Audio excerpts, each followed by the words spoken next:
Oh, we are live. Hey, what's up, guys? How's things going? Happy Saturday. There we go. Now I can see it. Okay. Happy Yeah, it's Saturday, Saturday. guys. So, we're talking about Ariel Sellers again, aka her. The was original was Isabella Kalua. When she was adopted. We're doing an update on that case mainly because some shenanigans are going on with that case. Um, Pretty crazy stuff actually. And we figure we'll just go through it. We'll give like a general. We're gonna play like a video to give people a general idea who Ariel Sellers is, why we call her Ariel Sellers, and then we'll go into some articles and details about the updates and talk about what's going on now. Here is a 11-minute video. It is credit to Kimberly. It's actually a pretty good video. Obviously, it's a very short video on that topic, but here you go. Here's the video, and we'll play it. Going to be talking about Ariel Sellers. That was her original name. It was changed to Isabella Kalua by her adopted parents. In this case, I will refer to her as her original name, Ariel. This case is out of the state of Hawaii. We think of Hawaii as a magical place that you go and visit. That's paradise. But this magical place has the same issues as all over the world, for that matter. Ariel's biological mother lost custody of her, and so they were adopted by a family along with her sisters, by a family that had all the checks done to get accepted to be fit to adopt. You're going to find out that they did not. This is a lie. This is a lie. This is a lie. The checks, they were not there. We'll talk about that afterwards. Yeah. We'll let the video play. Yeah. I'm not sure why, because here we are, and with them being arrested for murder of Ariel, even though they don't have a body. Yeah, in this case, there is no body, but we will get into how this was possible in some of the little information that we have so far. Isaac Sonny Kalua and his wife, Lahula, were arrested in September for murder of Ariel. Ariel's brave and heroic older sister came forward and talked about the abuse that occurred in that home, specifically to Ariel. They gave accounts of how food was withheld from the children. Ariel was hungry, would eat food when the adoptive parents were not looking. So the adoptive parents would say that Ariel was sneaking food. This was according to the sister, and all of this is alleged. This hasn't gone to trial, and so that's the most shocking thing. It's been like 2 years and it still hasn't gone to trial, and it's like. But aren't you also a little bit shocked too that they haven't turned on each other yet for a plea deal? Probably. That's the other shocker too. Yeah. I'm just giving the information that has come out, and once it goes to trial, hopefully we know more. Sister gave accounts of what happened. It has been said online that the sister was 12 years old, so she's a little bit older, a little bit wiser, and can articulate what was going on in the house. So the sister claimed that the adoptive parents would punish the little 6-year-old Ariel by locking her in a dog cage in the bathroom to punish her and prevent her from getting food. A child going hungry for a person like me, or possibly you, is extremely heartbreaking. This is a basic necessity that these parents would withhold from the children. It is a different type of low. And what is wild is these parents were considered clinically obese. You can see the pictures of them. So they were not skipping meals, but they thought that Ariel should starve in a cage like a dog. Like I said, a different type of low. I would call that evil, and these people hopefully will get their just desserts. Unfortunately, we have to wait, and a lot of BS that's happening. By the way, this might be jumping forward, but these guys still have custody of the 4 children, the 4 other kids, and it's just fucking crazy. even say like a dog because everyone I know takes care of their dogs and they feed them. So Ariel was treated worse than a dog. And what kills me is, as mentioned, Ariel was 6 years old. That would make her, what, a kindergartner, a first grader. So she would have been fully aware of her situation. It was more clear than, say, a 1, 2, 3 year old. I don't want to think about the endless tears she shed because of her cruel adoptive parents. What is moreover, these terrible Evil. people, in order to conceal her cries for help, her sheer not understanding why this was happening to her, so she would beg for help. They would duct tape her mouth. Locking her in a cage and depriving her of food was just not enough for them. She was just being way too loud. So what they would do is they would duct tape her mouth. It's just awful. These accounts by the brave sister prompted a search warrant of the home where they seized many items. Ariel was reported missing. So this is her before she was, adopted by the monsters. You see, she has long hair and she looks healthy. And this is after she was adopted by the monsters and starved and deprived and had her hair cut off. So, yeah, just to give you an idea. Photos don't lie. So healthy, happy, not healthy, not happy. And unfortunately, no one noticed this in the when it came to no one really checked up on her when it came to the DCF. They didn't They know. blamed COVID, didn't they? They were like, well, COVID, because remember, she went missing a year after COVID. Hi Denise, how you doing? Hey, Denise, Sarah, Zen, Wing. Hi all. Yeah, we just continue playing it. Yeah. 30 days after she was last seen. She was believed to have been missing since August 18th, 2021. They marked this date of August 18th because it was the last time she was seen on surveillance camera. So they believe that she died pretty close to this date. The dog cage was not something that they had lying around, not something that was just collecting dust in the garage because they once had a pet. No, this was ordered on Amazon, which the sister remembered was odd because they didn't have a dog. So this was a cage ordered specifically for Ariel. These two geniuses premeditated their actions of locking Ariel in a cage. And they... Now, you would think, now we're going to stop for a moment because obviously I'm a little annoyed about something. So these two monsters here are in jail right now, and they still have custody of the 4 other kids. And apparently, I was told by Sleuth Bomb that these monsters, the big sister that's testifying against them right now, still is under their custodialship, I guess. Yeah. And pretty much they tried to get her a program lined up and put her into some sort of school where she can get help, because of emotional trauma and stuff like that. Oh, yeah. And guess what happened? What? I can tell you what happened. Basically, me. These two monsters had got their lawyers and stopped her from getting that program. And that they had the ability to do that because they still have custody over the person who's testifying against them as a witness to the murder of her sister, her little sister. Didn't they force her to take part in the removal? Yes, you're going to hear that later on, where when she was deceased, at I think 3:30, they woke her up and tried to, have her try to wake up her sister. That's why she was. That's why they went to jail, because she testified. And then they basically threw her in a juvie center for a year, and now she's basically there. I think she's there right now. I'm not 100%, but isn't that the most wildest thing to hear? That basically the person is testifying against, these people, and they still have custody, and not only custody, have control over the witness where they go. I was about to say, isn't there witness protection? Apparently not in Hawaii, because it is against the law to intimidate a witness. It is against the law to really intimidate a witness. It's intimidating of a witness, and Hawaii is helping. And not only Hawaii, the DCF is just fucked up like that.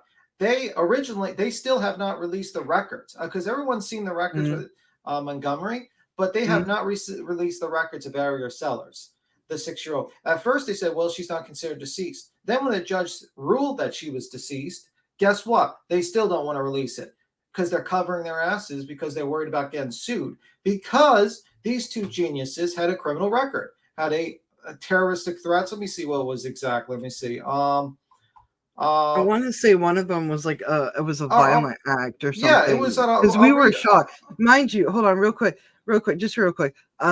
We do have videos. If you scroll down, she was one of our first cases that were brought to us by a friend, and we, all the fine details are in there. So if you guys are interested after this, go find the other videos that we've done of her. We've done a lot.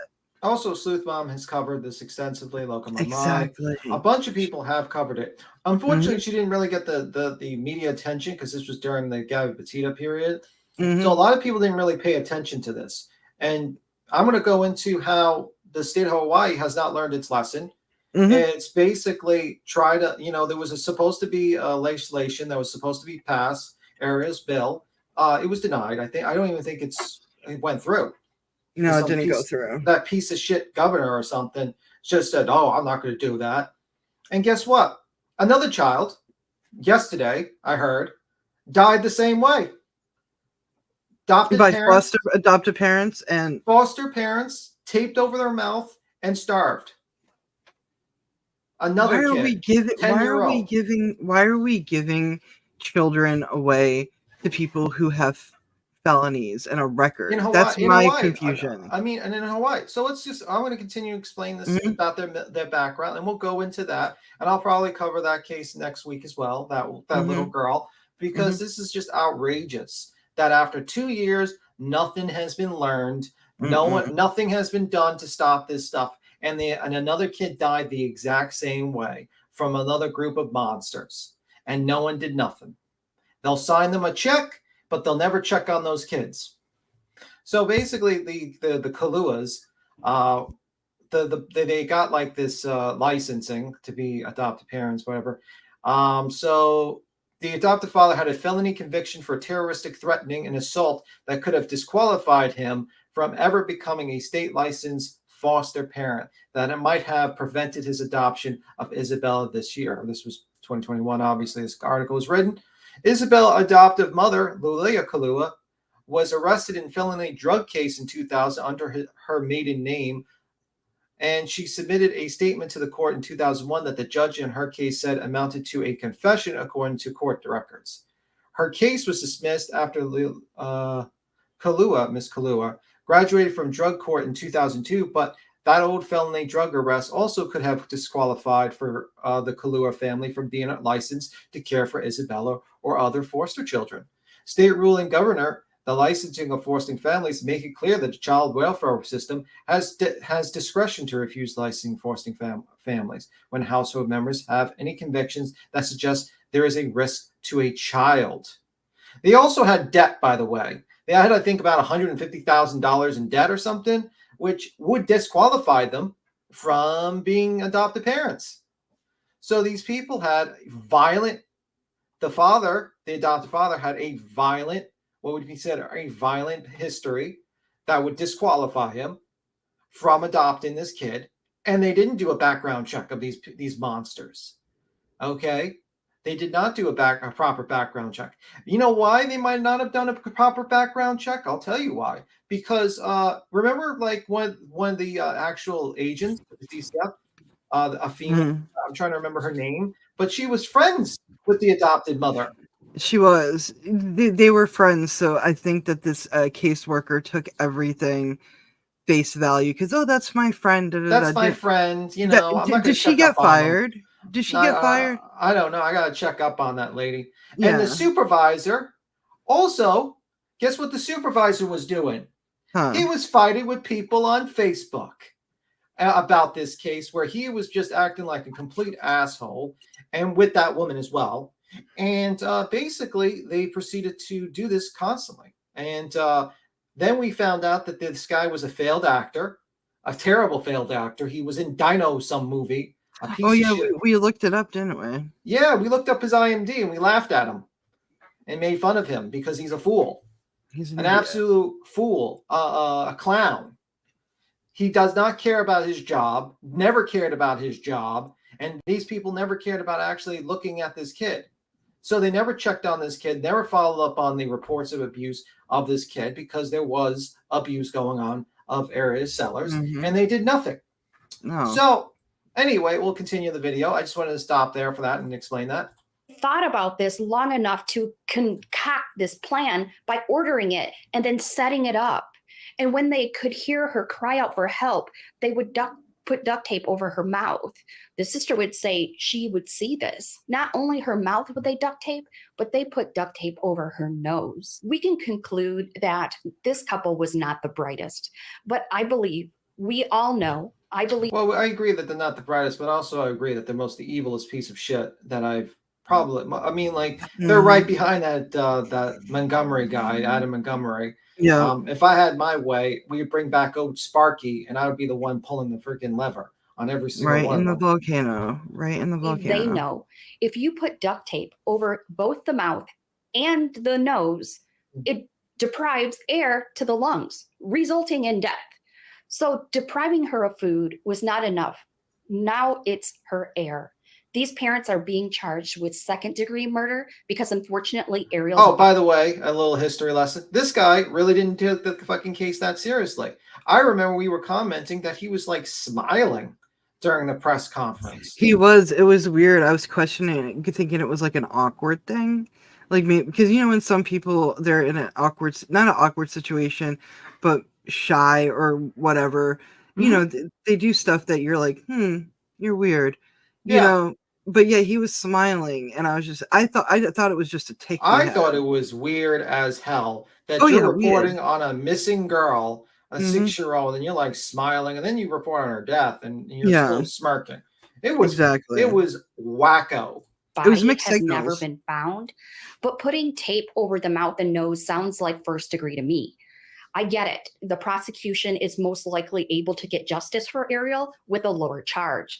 I am sure if they find her, they will up that charge. They will never. They have not found her, and the reason why they have not found her is probably because what happened was that piece of shit, the father, the adopted father, said he had COVID, and he had that gave him enough time to dispose of her remains. Oh.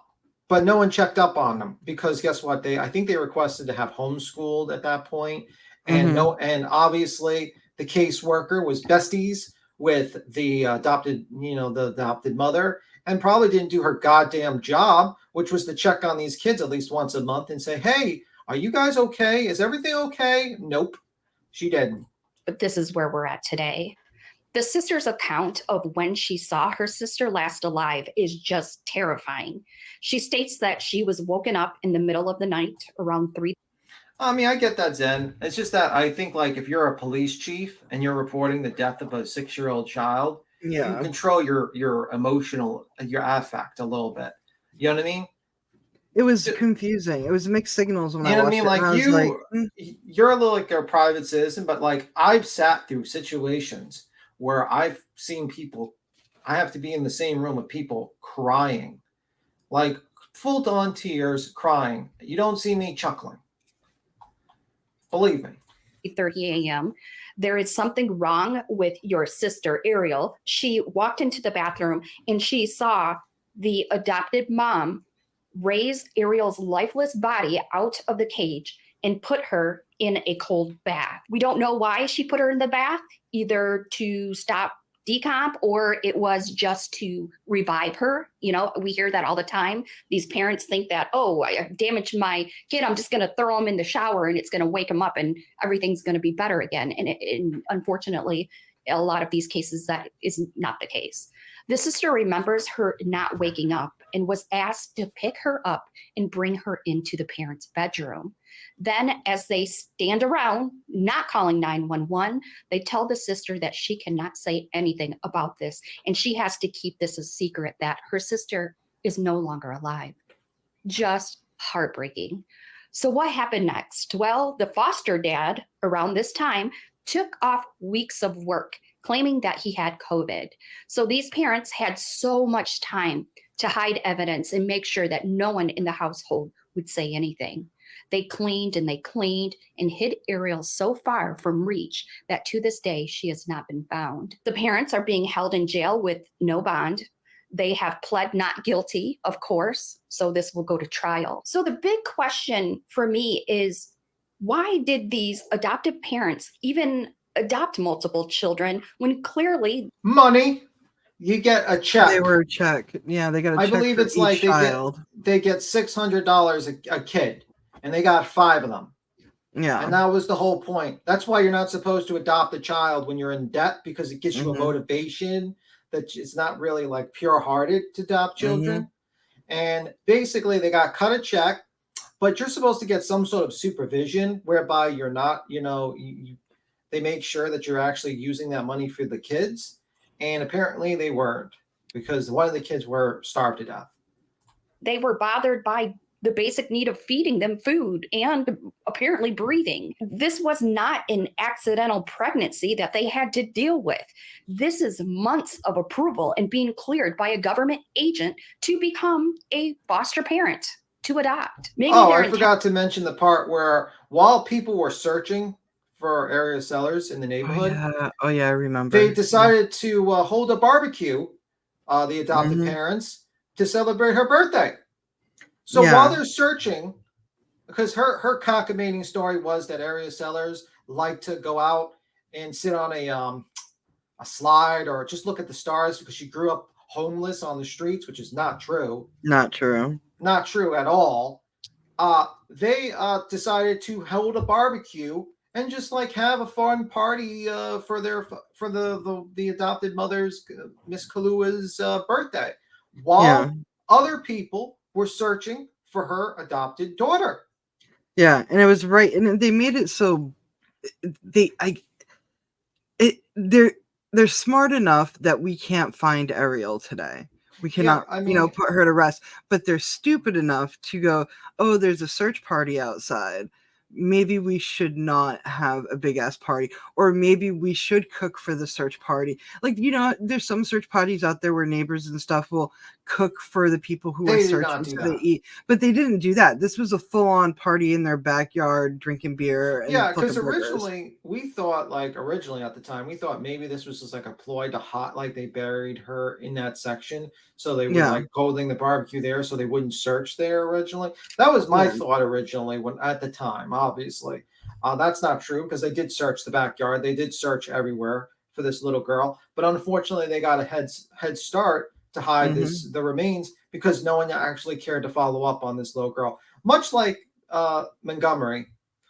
Pensions in the beginning were pure. I'm not sure. Maybe it was for money. I just cannot answer this question. It was for money. But man, does it anger me that they made so many decisions which ended up in Ariel's death. So a judge has formally declared Ariel as deceased. All right. So yes, the judge has done that. Now let's go to that part. All right, let me see that part. All right, because this is an article by the Civil Beat, Honolulu Civil Beat. Okay, and it says here, and I'll just do a share screen. Let me just stop here, and I'll do a share screen for that one. Okay. I have a lot of tabs open, so it might take me a moment, so don't share immediately. Okay. A lot of tabs. Yeah, let me know when you want me to share it. Just give me a second.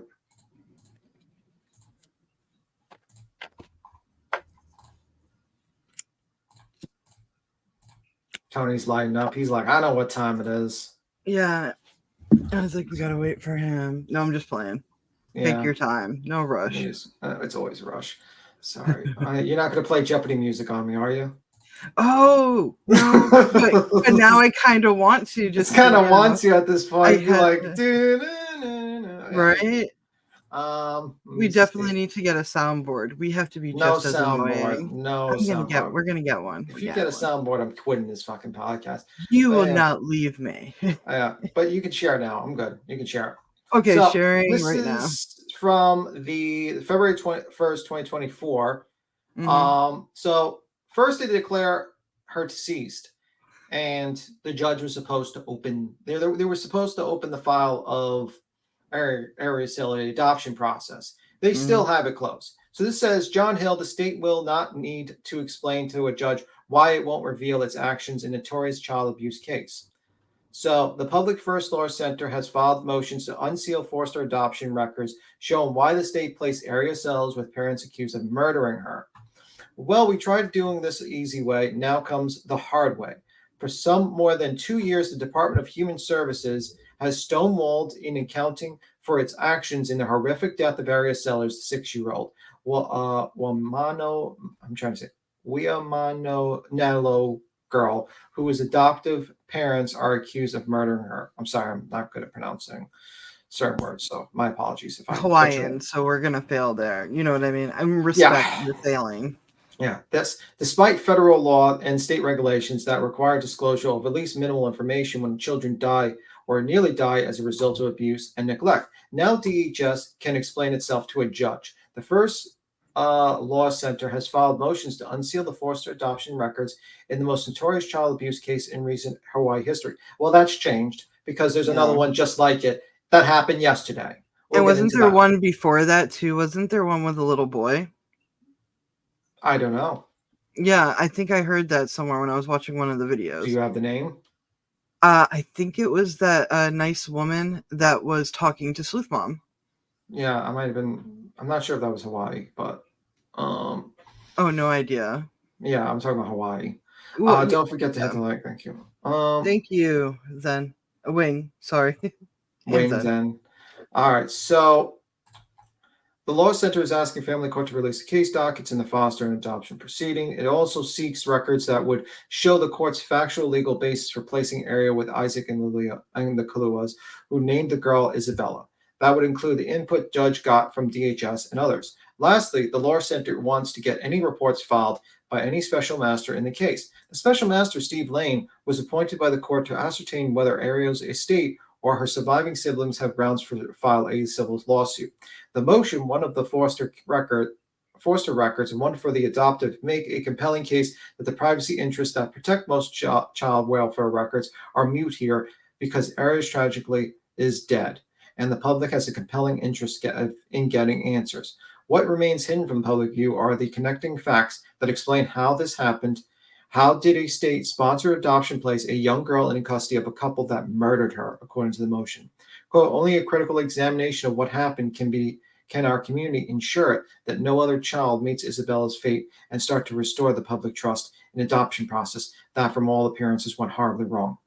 Legitimate purposes that override confidentiality. The Law Center undertook the motion on its own, but staff attorney Ben Crumps said attorneys were motivated by a series of columns I wrote pointing out the state's pig-headedness as well as sustained public interest in the case. While working on different cases, the Law Center delved into the standards for when family court cases can be unsealed. In foster cases, for instance, records can be unsealed for legitimate purposes.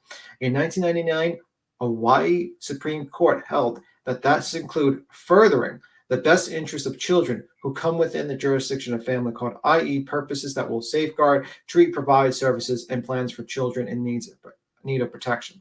This standard should be looked at through the lens of federal law, state regulations meant to reveal the circumstances of child abuse deaths. And Law Center says the federal laws was meant to allow the public to assess whether the child protection agencies they fund with their tax dollars fail to protect children. Yet DHS has adamantly insisted that it has no obligation to release these records in the Kalua case. What an outrageous fucking thing to do, whereby you first say we're not going to release it because she's still missing, and then is pronounced deceased. You decide, no, we're not going to release it. Why? Are you worried about being sued? Are you worried about covering up that you screwed up completely in this case? And have we learned anything? No, because apparently there was going to be a bill, the Ariel Sellers bill, and it was going to be Ariel's bill, actually.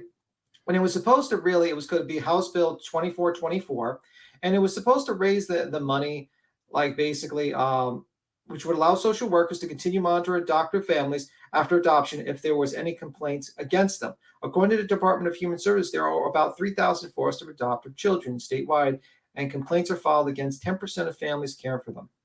for the kids. The bill originally included all families, but lawmakers amended it so duties would be manageable for states and local workers. So it was going to up the budget for that. It was going to do that. And guess what? Governor plans to veto child welfare bill inspired by Isabella Ariel Kaluuya's case. And it says the governor announced, and this was in 2022, announced his intent to veto 30 bills, among them a bill that would put more eyes on adoptive families, also known as Ariel Bill. Governor David Ig said that it supports the intent of the legislation, but that he isn't certain the balance is there for loving and supporting homes. The bill has serious legal concerns. What's the legal concerns? Concerns? It's one of those things of if you have nothing to hide whatsoever, then when it like the loving families, like how I heard it, how you read it was like, oh, there's loving families out there that just don't want to be invaded of privacy and stuff like that. I'm kind of like, well, if they're loving families, then nothing's going to happen anyway. I mean, like, this is just like the bill requires monitoring and surveillance of all families who have adopted or taking guardianship of former foster children so that the families can never live a free government intrusion in their lives or right, which all other families often take for granted. We felt this one that because our Kiki was at risk, that these resources would outweigh the value and impact on our children. Well, guess what? Guess what happened when you don't monitor children and you don't monitor foster children? Well, you get another case just like Ariel Sellers that happened. It's true. If you have nothing to hide whatsoever, then this, monitoring, whatever it may be, if they come to your house once every like 3 months or something like that, just say, then you have nothing to worry about. Just go with the flow and be like, okay, this is what I got to do to keep my kids. Simple as that. The bill was brought up when there was good press, but the governor shoots it down. We got that down. Now that DHS doesn't want to release any of the records to tell us what went wrong, they're just hiding under the rug. Not only that, these two monsters still have custody of the witness that's testifying against them in a murder trial. Make sense. And then when the kid is going to be put into a place where that kid can get emotional support and help to go through the trauma of dealing with not only living with these monsters, the abuse, the death of her sister, these monsters decide, hey, we have full control. We're going to get our lawyers to make sure you don't get into that program. And not only that, we're going to send you into basically juvie because we don't have any place else to put you. And the state has completely and utterly failed these kids. 100% failed them. And still failing them. And actually gave these monsters more protection and rights than the children that they abused. And everyone's fine with that. The governor's like, we need to protect the privacy of the adopted families. We need not to pay attention. Well, who the fuck actually pays attention to the people that you're going to give money to? And you're going to put children in there. You're not going to send someone to watch the children. Just crazy. So basically, this DHS then tries shifting justification later on. This is a February article of 2023, I believe. When I started reporting on this last year, DHS told me that it wouldn't release the required information because even though Ariel had been missing for almost 2 years, she had not officially been declared dead. When the judge finally did that, DHS then said it hadn't gotten the paperwork from the court. I got myself an email to them. Then DHS told me that it didn't need to comply with federal law.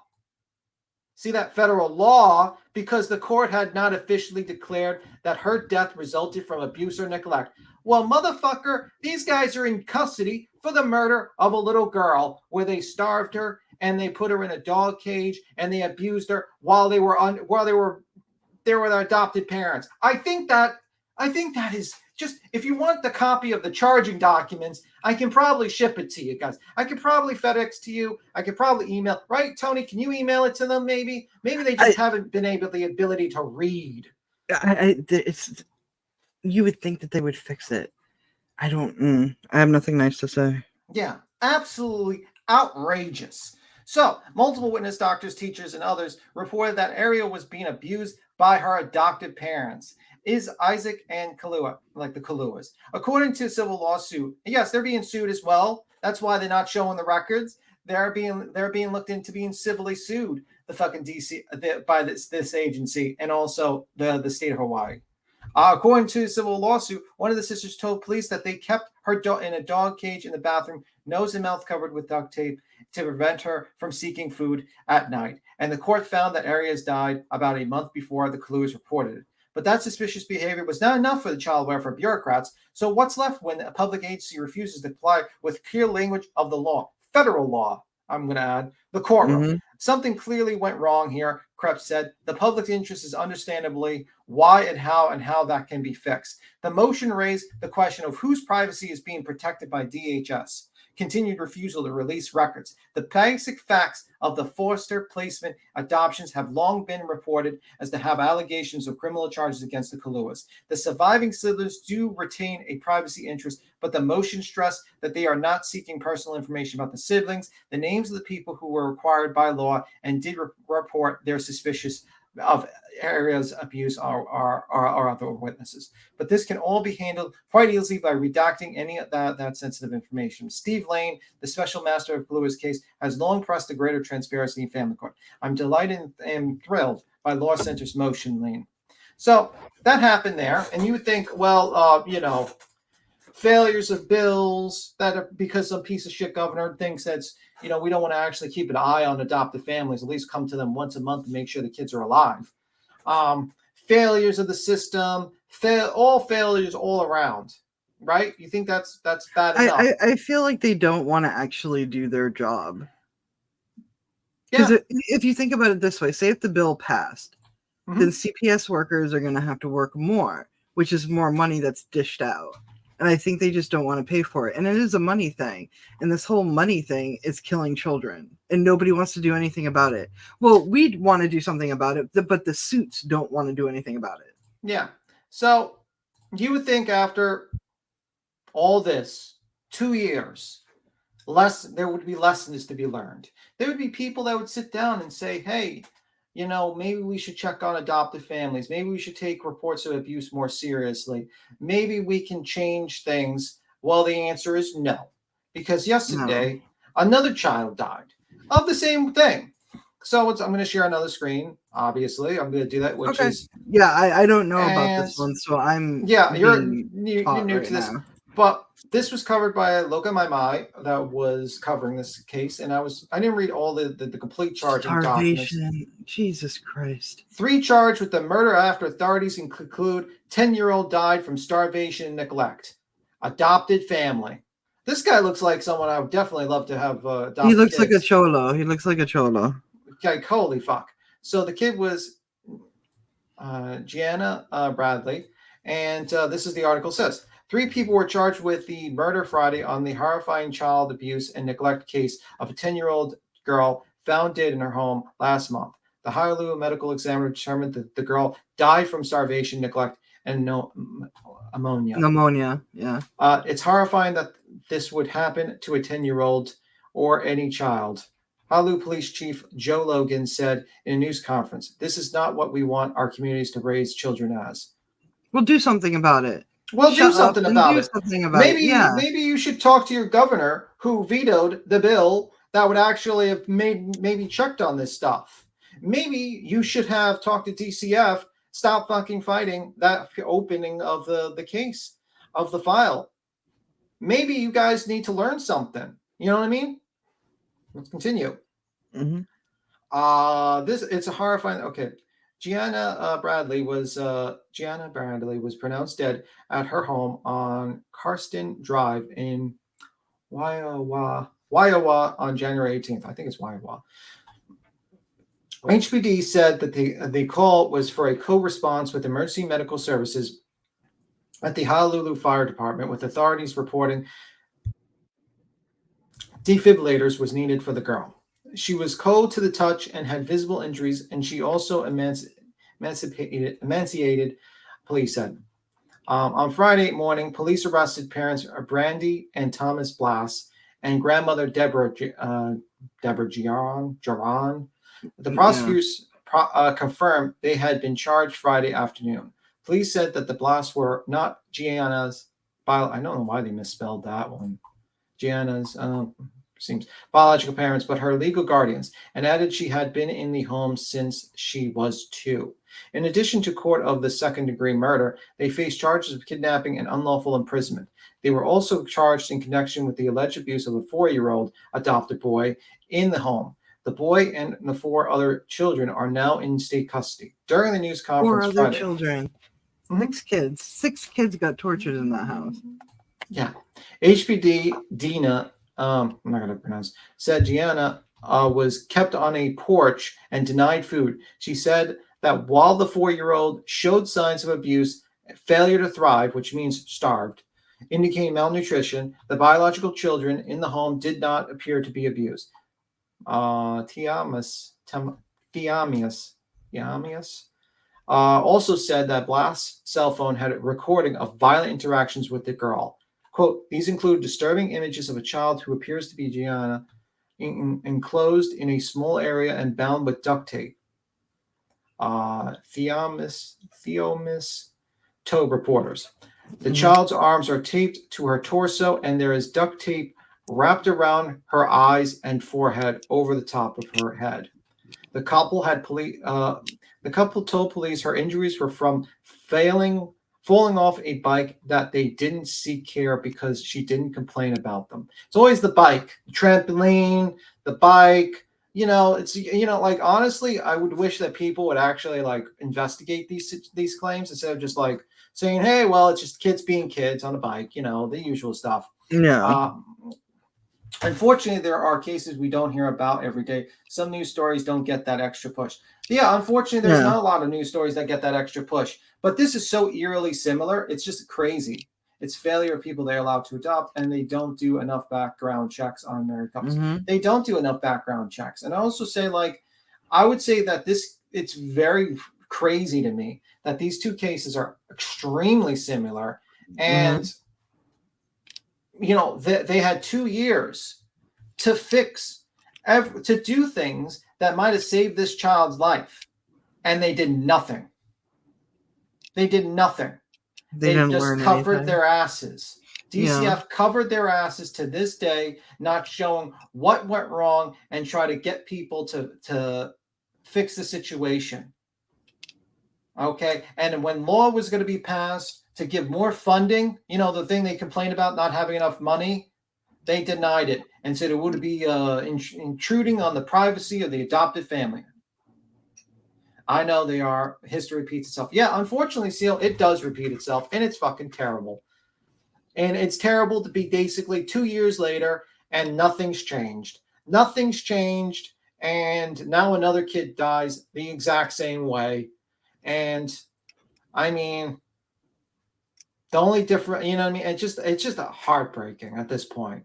And I don't know. I mean, I just don't understand it because I think it would be a very simple thing to check on people. Like the Montgomery case yesterday. I heard that the guy was like 40 feet away. The adoption agent guy. The agent 40 feet away that he saw this little girl. How is that checking on her welfare? What the fuck is going on, man?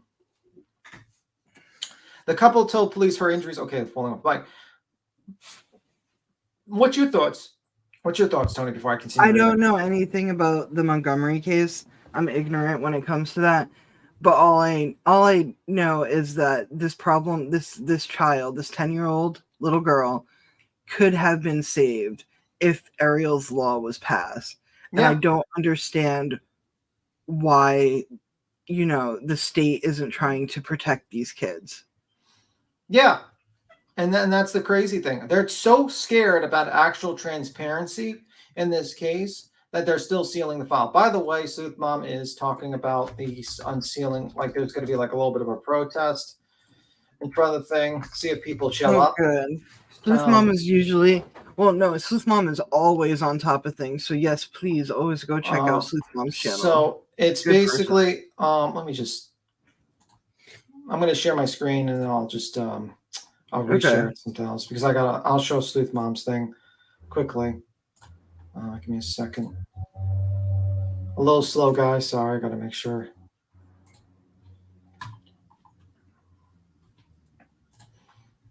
All right. Okay, so this is here. It says, all right, let's go. All right. On February 21st, 2024, 7:30 a.m. You got it shared, by the way? Yeah, Sharon. Queen Key Humanu Center. I am terrible with these names. And I'm sorry if any residents of Hawaii watch this stream. I apologize for mispronouncing every single name. I'm not good with names. It's I'm not good. So I try. My apologies ahead of time. Rallies will be held simultaneously statewide. Join us in solidarity with our sisters islands at the same daytime to support the motion to unseal adoption proceedings for Ariel, demand transparency and accountability for Hawaii family courts regarding the tragic case. And it says, Area DHS, the state of Hawaii, foster and adoptive care, 2 years too long. We want answers. Through all the pain and suffering, our angel still smiles. And it gives a time, February 21st, Wednesday, 7:30 a.m. at the Kanua. It's hard to see, but it's at the family court. They're it's got to be, I'm trying to make it bigger, but it says the family court there. But I don't know. I mean, and that's the crazy thing. 2 years, nothing done. Nothing done. So I'm going to continue reading that. I'm going to stop sharing that. I'm going to continue reading that article about my other case. Okay. But, and I sit here and I just say to myself, how the hell, after 2 years, nothing's done? Okay. I got to share it again. You're good. All right. They said the girl suffered from psychological issues, including schizophrenia. The Child Welfare Services said that they'd never got any report of abuse about the caregivers. Okay. I'll believe that. The agency added, quote, it has not had any reports of abuse or neglect or involvement in any investigation regarding this child since this child was placed with this family. In a statement, CWS said, quote, we mourn the loss of this child with the community. As always, CWS ask everyone to take part in reporting what you hear, what you see, even what you sense if you suspect abuse or neglect, end quote. Authorities also said Gianna was pulled out of school in October 2022. Paralegal and child advocate Steve Lane called that, quote, a huge red flag. The same Steve Lane that was talking about the Ariel Sellers case. Yeah, that is a pretty big red flag where someone tries to pull a kid out of school, especially in 2022, which basically almost everyone was done with COVID at that point. Most people were just done. They were pretty much okay, well, we're going back. We're going to go back to doing things by October. So if it was 2021, 2020, makes sense. That would make sense. Not 2022 in my mind. Just saying, that would definitely be a damn red flag. What do you think, Tony? I agree with you. Yeah. It's really frustrating me. That's why I'm quiet. It's because it's frustrating me. I have nothing nice to say, and I kind of just want to rage. But for the sake of the show and our channel, I'm not going to. It's just so stupid. They could have done something, and now they're playing crocodile tears. And it's kind of well, you fucking knew this was going on. And it's not just these two cases right here. It's happening now. It's happening right now. Hello, Pecan. Hey, Pecan. Let me see.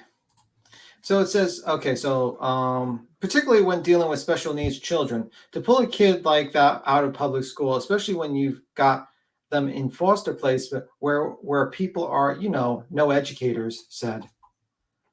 Lane added that the same red flags wasn't recognized in other child abuse cases. Shalene Lohano Stone on the Big Island several years ago. Maybe that's the one you were talking about. Chained to That's the one, yes. Yeah, I didn't hear about that one. Chained to a radio in the basement and starved to death by her oh my God. What's with these families starving children? I don't know. I don't know. They have money, and if you don't have money, there's soup kitchens, there's pantries. It also so many things. And also with 12 passengers, right? 8 passengers that YouTube. She starved her kids too. Yeah, I don't understand. I guess these people starve their kids not to kill them, but to control them? I think it's a control mind thing, and it's horrible. Just so fucking terrible. Okay. By her grandmother, Elaine told Hawaii News Now, Ariel Sellers, Special needs child taken out of foster home, dead, and now hit this child. Shelleen Lahuno Stone was 9 when she was starved to death in Hilo in 2016. Her parents, Tiffany Stone and Kevin Lahuno, both spent 2 years in prison. Her grandmother, Henrietta Stone, pleaded no contest to manslaughter this week. 2 years? Manilo, 6-year-old Ariel Sellers. I'm changing name to Sellers just for my sake. Has been missing since August 2021.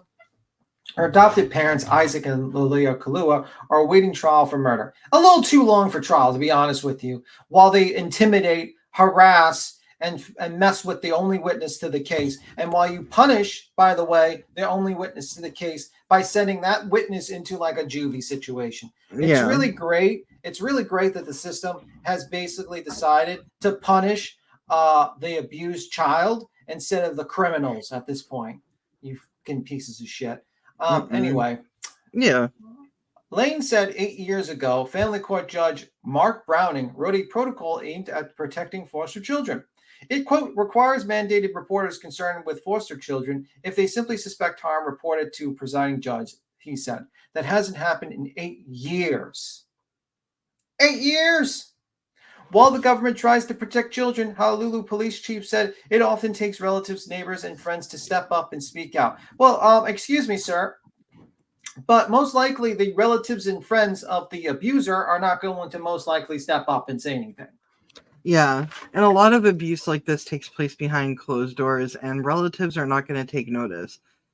Sometimes they do, and they say something, and that's great. Tony, but what if there was a magical law that you can actually pass, which would require like an agency to to kind of come to the house of the adopted children to make sure the children were all right? If only a law was like that was created and then passed and not rejected.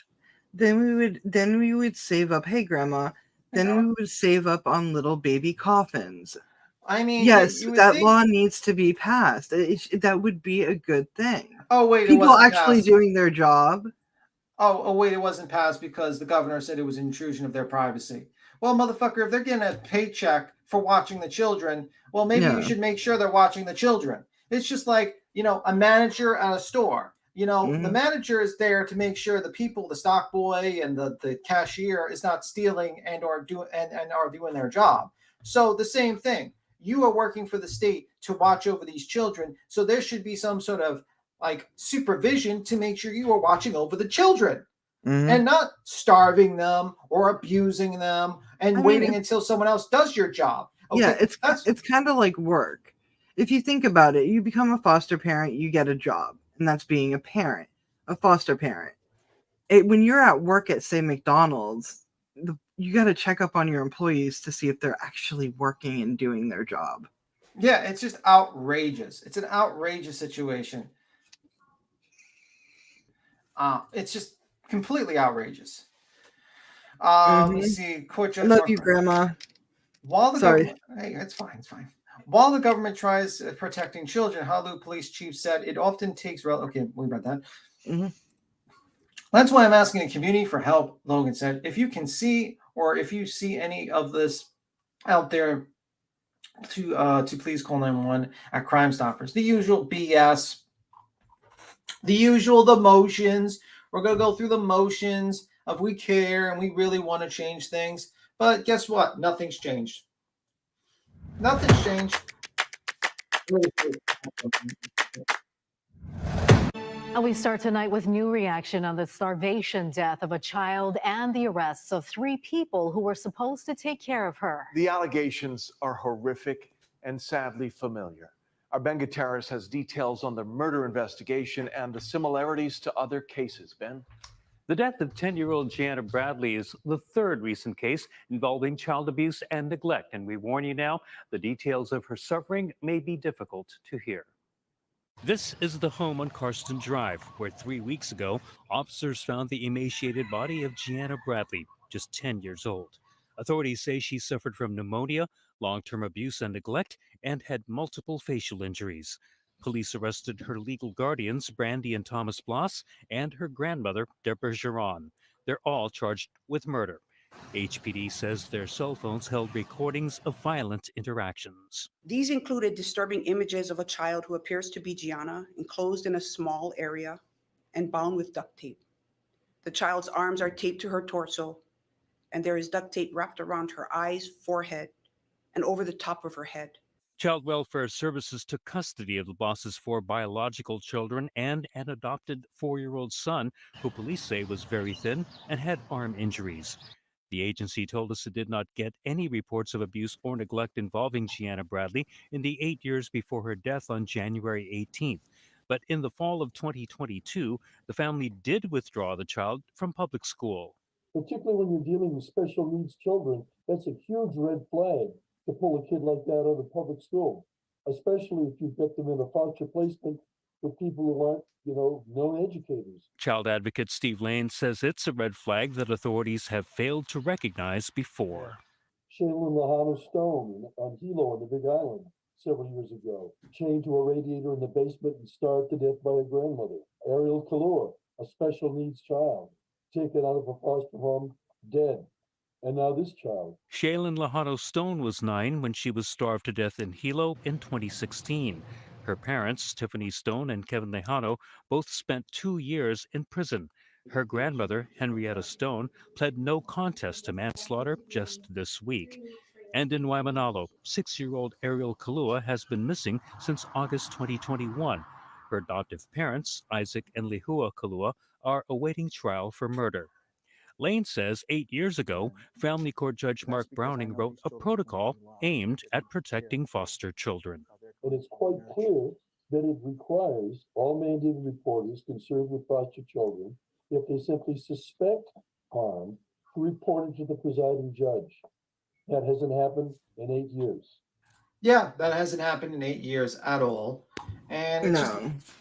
bunch of BS. Now let's go to the area. I just want to just compare something here. Stop here.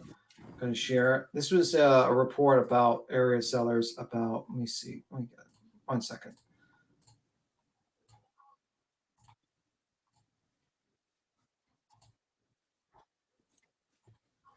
COVID calamities. I'm telling you, and and it's not just in Hawaii, but there's been a lot of, like, if you look it up, and I know Sleuth Mom knows, if you look it up, there has been a lot of child neglect, child abuse, child missing kids, and stuff like that because of COVID. And they use that as an excuse, and I don't see it as an excuse, because we had Zoom, we had, I don't even know if people use Skype anymore, Discord and stuff. You can check on kids. Yeah. But CPS likes to use that excuse. Oh, it was COVID. Well, it's always about like the money, or they're overworked, or stuff like that. And to me, I just think it's just about there's no desire to do anything. Yeah. Her adoptive parents remain in custody awaiting trial for her murder. But the little girl's body still hasn't been found. Her biological family is holding on to hope they'll one day be able to lay her to rest and are planning a vigil to honor her memory. Jen Bonisa has more. September 12th marks 1 year since little Isabella This was a year ago, also known as Ariel Sellers, reported missing by her adoptive parents, Lehua and Isaac Kalua. It's not the kind of anniversary anyone looks forward to. It's really overwhelming for us. We thought we would find it really fast, but unfortunately, no, we're still looking. Ariel's disappearance gripped the... So while everyone else was in these cars looking, and everyone was looking, the Kaluas were having a barbecue. Just keep that in mind. No, we're still looking. Ariel's disappearance gripped the state and shocked the tight-knit Waimanalo community. Hundreds came together to search for her, and even after police officially suspended search efforts, her family and community members refused to give up hope. Police arrested the Kaluas and searched their home in November of 2021. Court documents revealed Isabella was repeatedly abused and that she was allegedly killed almost a month before Lehua Kalua reported her missing. According to prosecutors, Lehua Kalua duct taped Isabella's mouth and nose and put her in a dog cage where she lost consciousness. Everybody just broke down, It's still hard. It's hard trying to talk about it. You know, we like to be tough it on and say, hey, but it's still hard. It's still hard. They still want answers. Where is she? Just tell us where she is so we can lay her to rest. She says Isabella's siblings remain in the foster system, and she hasn't seen them since early summer. I'm hoping they're doing well, getting the help that they need. They're spoiler, they're not, because No. the monsters still have custody of them, and they're using their lawyers to make sure that they can pressure a witness that's testifying against them. And the state thinks that's okay. The state thinks that's fantastic idea that the person that is testifying against them, like, you know, like the murderers have the power over the only witness that can put them in jail. Brilliant idea. Fantastic, smartest people in the world, fucking morons. That's what I think. Fucking morons. But anyway, it's just like unbelievable. Yeah, There's no win in this. There's absolutely no win. And the sad part is we still can't find her to put her to rest. We might never even find her either because it's an island. Yeah. I don't know. I will not guess. I will not, you know, state what I believe it is because, you know, like sometimes the family members watch this stuff and you know. Yeah, we don't want to. No, we're going to hold out hope that we find her and we put her to rest. That's all we're going to say. Yeah. Yeah. So, I mean, there's another article that talks about a possible lawsuit, and this might be the reason why they're like trying to not release the records. And that's my personal belief. I think it's got to be due to some sort of, don't share it yet. It's got to be due to something that has to do with the records. Let me see.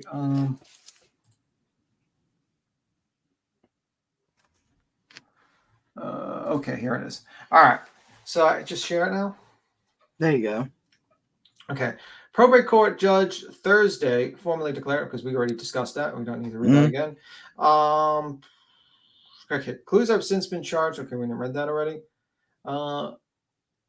State judge appointed Nicole Cummings to be guardian ad litem for Isabella and her siblings to pursue possible litigation on their behalf.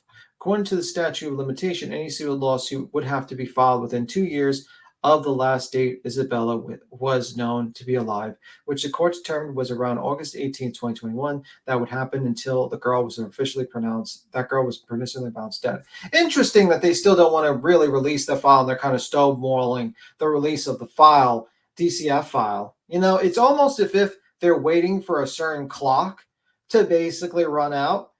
Just a thought. It does sound, yeah. You know, where you're like, you're not receiving, they're like, well, we need to have it pronounced deceased. Well, we didn't really see that in the mail. We don't really know what's going on. Well, we don't really need to follow federal law or release the files to show how we fucked up. Maybe because you're worried about getting sued. Maybe you're worried about having a couple of people being deposed that fucked up completely in this situation. Mm-hmm. You know, I would just fucking love for the supervisor of that case to be fucking deposed. I would, you know what I mean? I would love it. I would buy that transcript 100%. 100%. I would buy that transcript. I'd be like, $2,000. $2,000, well spent. I would get that transcript. And is that how much a transcript is? Probably it's going to be like that or more if it's going to be like a court reporter and stuff like that. Yeah. But I'd be very happy to get that motherfucking transcript. Because honestly, that's what I think is going on. I think they're waiting for the fucking clock to run out, and it's disgusting. It's absolutely disgusting.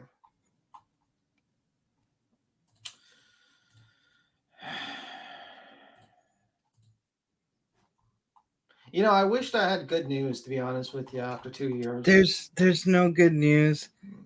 There's none. We can't even say that her siblings are okay. Yeah. We hope they're okay, yes. But it's not right. I mean, I don't know what I'm going to say. I mean, originally I thought 2 years ago that they would be on trial, that these monsters would be on trial, that they would be serving their time in jail, that the kids would be adopted in a real, like, you know, given to the family, adopted, you know. Their biological family. Their biological family. Yeah, not the Kaluas, obviously. Yeah, because her brother, her name Milani, is that her name? I'm not sure. the foster mother there that we see on the picture, her brother, wasn't there an incident with her brother and we thought that he was intimidating? The brother sat in during an investigation of the Oh older yeah, sister. you're right. The brother did sit in during, see, when she started, the sister, the big sister started talking when she was removed from the presence of the brother. Mm-hmm. And he was some scumbag, like a real garbage human being, too. Like a real So garbage. yeah, and that's the thing too. If you get little signs like that, okay, she really started talking and telling the truth when she was taken away Yeah. in another room. Clearly, it's not just these parents here, but maybe the whole family is intimidating. And that's not a safe place. That's where I'm really confused on how they thought, oh, the logic in it is like give it back to the Kahlua family. That's perfectly fine. She'll be safe. I'm gonna No. do another share screen. This is Okay. from Soothbomb. Hit the like. I can't Oh, believe there you go. after a year I haven't hit your like button. So, like this is like a year. This is old video, but just to give you an Yeah. idea of this is what she looked like before, Mm-hmm. and then this is signs of abuse. You see bruising. This photo is cropped because there was other children in this photo, but that is the only editing that happened to this. And you can see right off the bat that she had black eyes and that she had bruises on her arms. And so she looks so miserable. Yeah. She does look miserable. This photo was smiling except for her. Every single other child. And so that stood out right away. And her right around the same time is when we found out, after, of course, they arrested the adoptive monsters, that there had actually been a police call made shortly after that photo saying that they had seen her getting punched and kicked, saying that they had seen her being starved over a 4 to 6 week period. And the police did nothing. They closed her. Look at that. Does that look like a healthy weight for a child? No, that's scary. Any parent would look at that and be like, okay, there's a problem. This child needs to go to the doctor, get this child food. Her case within 24 hours. They never even sent out a social worker and just didn't even investigate it. And it's crazy that this seems to just be the norm, not just in some places or one or two bad apples, but we see this in Ariel's case. We see this in Harmony's case. We see this in so many other cases where they were caught. Yeah, just like Harmony's case. Yeah. It's funny, like, like it's not really funny, but it's like kind of like Dante's Inferno, Divine Comedy, funny thing, where you have these children, this is constant thing that happens, and just history keeps on repeating itself. People report the abuse and no one investigates because no one cares in the system. They just don't care. They just don't care. Called and did nothing. And then the caseworker that was recently arrested, who just flat out lied that she had spoken to and investigated or whatever, and really she had done nothing. Agreed, Savage. Yeah. She did nothing. I agree with you. 2 years down the line. I'm trying to catch up in the chat. Oh, it's cool. It's sad because if it were like a one-off, then you could kind of cut them some slack. Maybe that particular caseworker was overloaded or undertrained or whatever. But when you see it on a constant basis in this same type of organization, and the crazy part is these aren't even organizations that are really directly linked. Although they serve the same purpose, they're separate organizations in each state. So you have the same problem even in organizations that really have no connection. Right. Yeah, when they were finally arrested, my teammates were really upset. I bet, because you guys were out there searching every day and, just to find out that she was missing under foul play, that she wasn't even actually gone at the same time. And Thank you, Grandma. That's what happened. That's true, that they did not report that she wasn't missing. They falsely reported that she was missing to cover their tracks. Yeah. And they made it seem like she just walked out the house. They made it seem like she walked out the house or something like that, and people just didn't buy the story. I didn't even buy the story when they the weight of the child. Remember I talked about they had the weight 46 pounds. And I'm like, isn't that the exact average weight of a 6-year-old? And when I looked at the pictures, I was like, there's no way this kid weighs normal. This kid's underweight. What's going on about this? It's just horrible. But it's so eerie to hear about Montgomery 2 years down the line and all these cases, and you just sit here and you're like, Jesus Christ. I mean, it's never gonna stop. That's the scary part. Reality is we'll fight for it. There's people protesting. We got Sleuth Mom there, doing the good cause. But the thing is, though, we can scream and yell and demand for change, but until the people in the suits start feeling like how we feel, it's just going to continue on. We just need to be more vigilant as adults. If we see something, say something. Yeah.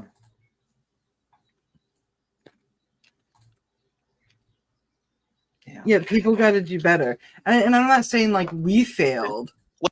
Yeah. CPS failed. Like if I know if it was like me or you, say we were in Hawaii and we saw something like this and it was wrong, we would do something about it. It's just CPS has a job to protect kids. Yeah. And your presence never did, or something like that. Let me find it. Having cookouts and stuff right out altogether get a little bit shady, and people were really raising their eyebrows at them. They stopped communicating altogether, and they were having cookouts and stuff right outside, right while people were watching. Just so you know that I wasn't making it up. They were having cookouts in the fucking backyard while their child was missing. To me, if I was a police officer and I saw that, I'd be like, we're going to have to look into these people. Like, this is some really guilty behavior. And then with Lahua making that post that she made, what did it say? Something like, if your absence doesn't bother them, your presence never meant anything to them, right around the time when Ariel actually would have gone missing or been harmed. Never did, or something like. It's huge that she had posted that on Facebook. Here it is. It always gets me how these people really gonna tell on them. Yeah, look, if your absence doesn't bother them, your presence never meant anything. Around the time where her foster kid went missing. No clues about this. I mean, fucking monsters. And that's the thing. I feel like it's an easy solution to have CPS check up on foster parents for X amount of years on the kids and on, check the environment and stuff every other month or something like that. Check. It's not that hard. And talk to the doctors. Make sure the child is going to the doctors. It is a red flag when you see a foster parents with a felony who takes their kid out of school, because the only reason why abusers, especially parents or foster parents, adoptive parents, the only reason why they take their kids out of school is to hide the abuse, because teachers have to say something. They have to contact CPS and stuff. They're mandated reporters. So that's always a red flag too. And you would think that they would be like, maybe we should check up on this. Yeah. Doesn't seem like that. It just makes me very sad that nothing's changed. Have a good one, Pecan. Please keep safe. Keep safe, Pecan. Nothing's changed. No, history is going to repeat itself for a very long time until somebody actually cares. Somebody with power who actually cares. We don't have power. We have some. We can protest. We can do what we can do. But look what just happened with Ariel's law. You know what I mean? Yeah. Just fucking sad. I wish, I'm with you on that. We wish we had some good news, but we don't. Yeah. I don't know, man. So, yeah, I wish I had some good news, but unfortunately. Oh, yeah, now I remember, because I was looking up Sleuth Mom's video. It was Sean Lathrop. That was the motherfucker. The supervisor. Oh, okay, yeah. Oh, yeah. I remember now, because we did not a show on him. He's not the guy that was in that Dino movie. It was another guy, right? No, it was him. It was him, yeah. Because we watched was in some of it too. Tyrannosaurus Isataka. It's kind of like one of those movies like Sharknado, except Sharknado is actually a cult classic now. But yeah, it's one of those type of movies. Yeah.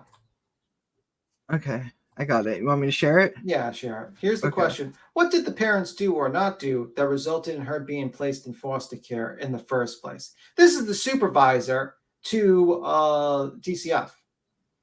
care in the first place. So whenever we seen this, we just kind of sat back and watched to see what he was going to say and do, because we knew right off the bat who exactly he was. And this comment in itself can be considered gaslighting. If you don't know what gaslighting is, I can look up the definition for you real quick, because he may not know, apparently.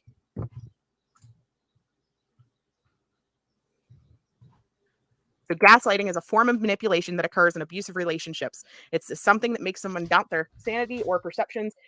Basically, it's raising a question that can make someone doubt their own reality. So by putting his question about what they did in a gaslighting form, as we would call it, he's making you question, well, what did the biological parents do? Frankly, what the biological parents did has no relevance to what happened to Ariel now. That was 4 years ago. So whether they were all messed out and smoking their kneecaps off, as Ghost said, that does not matter, because that's not what happened to her. She went into the system. The system is supposed to protect these children. If we can't trust the system put into place to protect these children to do their job, then why do we even have it? She should have never went into a house where the people had a criminal history. They were being exposed to other people with a criminal history on a regular basis. Yeah. I've posted pictures of the drugs and everything else that surrounds that family. They were not in a safe environment. So why did they get removed from one bad environment and put into another? Because probably money. Probably because they were making money from it. Are related to. No child is taken on a whim. Grandparents have no legal rights whatsoever over their grandchildren. Only the birth or adoptive parents have legal rights. CWS is required by agency policy to make efforts to identify potential relatives for placement. They are not required to place with relatives. The law states that under Act 99, any relatives who come forward within the first 60 days from the date the child is taken into protective custody be assessed for safety of placement. However, CWS is not required to place the child or children with that relative just because they are family. Placement of the child who are in protective custody or foster care is at discretion of CWS in consultation with the court-appointed guardian ad litem. The child's age, level of development, and observable bonding with the caregivers are all taken into account before any, let me zoom back out so that I can go to the next one, before any change of placement. He then goes on to say, placement of children who are in protective custody of or foster care is at discretion of CWS in consultation with the court-appointed guardian ad litem. The child's age, level, oh wait, same thing. Okay. So I then commented to him, is it common for CWS associates to comment on YouTube videos and Facebook groups about open cases and investigations? Because you are the second CWS worker that we are seeing do that in this case. It blows my mind right there. So they flat out are saying that they didn't have to contact these family members. They didn't. Yeah, if you're not sure what's going on, basically they didn't contact the family members that these kids went to foster care. Yeah, the grandmother. And the biological grandmother didn't find out that the kids were in adoption until she saw in the news that Ariel Sellers was missing. Yeah, and that's a horrible way for a grandparent or any parent to find out that, missing and adopted. They should have contacted her and this wouldn't have happened. I don't understand why they didn't reach out. So and that's been the biggest question. Yeah, here's the video if you guys want to watch the whole thing about how basically, DCF, how they handle their supervisors and how their employees handle going on Facebook and trolling and trying to, troll people and getting mad. Also, the loser known as Sean Lenthrop, you're still a loser, by the way. Your acting sucks and you're a terrible person. Mm-hmm. He's a joke. He was the one that made all these comments, and he's still a loser. And, so unprofessional too, by the way. Yeah, what a garbage human being, all of them. So yeah, that's why the reason why I wanted to show that to you is basically show you that nothing's going to change. Nothing's going to change because there is no will to change, and they have people like that in the employment. Tony, do you have anything you want to? I have nothing nice to say. I think the whole entire thing. When you're watching this play out, there's so many steps that could have been taken to help this child that they just ignored, and it was for money, or I'm trying to find the logic here. It has to be a money issue, like the root of this all, because they could change things, but there's no money. Yeah.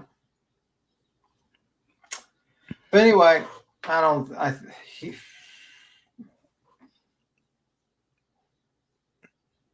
I think that we're really, I'm sorry, y'all. We're really frustrated because we really, really wish that there was some good news in this, and we're just dumping all this. But we're frustrated. This was one of our first cases that we were asked from the grandmother, and wonderful woman, kind woman, and how she found out about her granddaughter, and now with her eldest granddaughter, everything it's heartbreaking, and there's just no upside to this. And you would think that there would be some silver lining because it's a child we're talking about. Yeah. And then we had to fight through, during that time. I mean, no disrespect to Gabby Petito whatsoever, but Gabby Petito was on everybody's mind there, and thank God that there was some closure there at the end of it. But there was some frustration too because Ariel didn't get the time that she needed. Any missing person and child should get the equal amount of time. It's just frustrating. It's frustrating to see, like, basically, you have a lot of these people who claim to be child advocates. I don't want to name them because obviously we know who they are. And they say that they care about them, but they only talk about like one case because it gets the views, and they never talk about another case. And when there's clear corruption from DCF, clear corruption from the government, they say nothing. Like, this is the type of case that boots on the ground protesting would probably be something more effective, and you'd probably be welcomed as goddamn heroes. But yet no one does that. No one does that. This case alone. And the main reason is because it just doesn't get the views, man. It doesn't get the views. People just don't care. Maybe, I don't know. And then when there's no eyes on these people, all this evil gets done in the shadows. That's the thing. We will say this. No, go ahead. I just wish there were eyes on these people. So. Oh yeah. No. I mean, I will say this: every missing person or child needs to have awareness, and I know it's hard to keep up with it because it's a lot more than what you're seeing.